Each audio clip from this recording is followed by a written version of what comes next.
Hello, welcome back to LIVENODING. In this episode, I will be sharing with you this node tree setup. It's actually quite simple, and it's simply using the extrude node. So let me unplug this. If this is too colorful, okay, burgundy looking, okay, it's probably more interesting, simpler. Anyhow, so let's take a look. This guy is kind of like a spore or like a mushroom. I don't know, it can be anything, but you can set this something. You can set something like this really quickly using geometry nodes. So there are basically two parts. We have the burgundy part and this soft part. But this is simply just using extrusion, so it's pretty simple.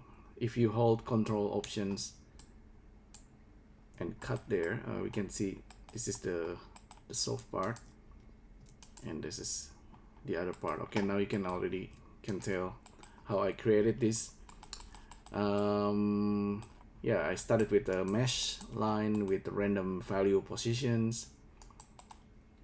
The seed is becoming parameters for this object, so we can change the seeds to get a different result.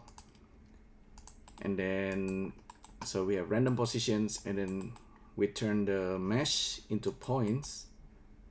Radius doesn't matter because we're gonna change the radius over here. So you can randomize the radius here if you want to. Seems to be pretty stable. And then volume to mass, you can turn on adaptivity to get more variations. Looking kind of nice. It's a little bit like a lotus flower if you turn off one of the parts. Okay, merge by distance. This one will actually merge points that's too close together, and then dual mesh just to have like a, instead of having like a grid, dual mesh will kind of randomize that as well, so you have more n-gon. Sometimes if you use this, you get like a hole in your objects. Maybe you want that. So we have two parts, the extrude, okay, this one, extrude mesh. Okay, so just a simple extrude, and there's a bit of scaling happening. Delete geometry, so that's the important part. Set shade smooth, we don't actually need this here. Options, drag, delete. Set material, join geometry. Okay, this one should be here.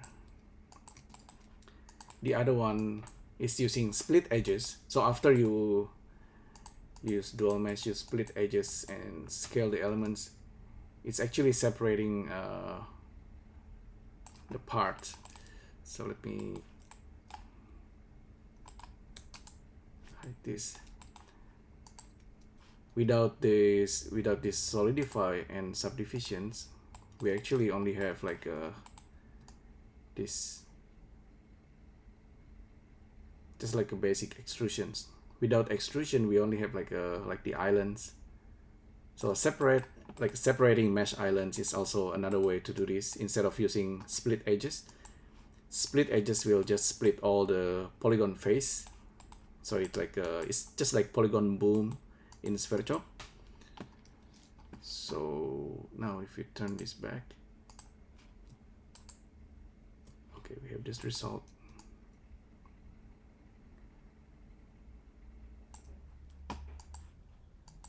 Scale elements, okay, that's already scaling the polygon face.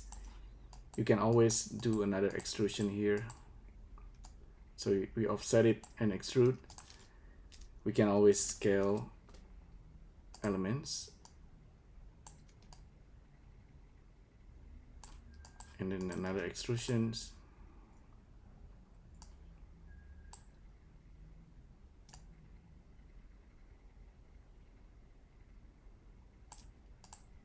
Oh, and you can also turn on individual if you want to have like a really weird ending like that, kind of like an arms.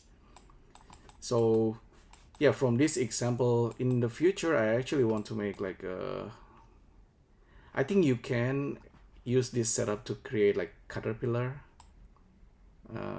currently it's just like extruding from every parts of the caterpillar, but in general it's kind of getting there. So caterpillar, so I want to also, I need to find the simplest way to create like a branching, like if you have like an edge and branching into separate edges. I think that would be nice to have. I think we can probably use duplicate elements, which is in Blender 3.2. This one 3.1. 3.1 is, I think, is a good one to use currently. All right, so yeah, that's pretty much it. It's very simple example. I might just give you the blend, but you can recreate this setup very easily under 5 minutes. So you can create this yourself. It's pretty simple. So yeah, hopefully you find this useful. Thanks again for tuning in, and I'll see you next time. Thank you. Bye.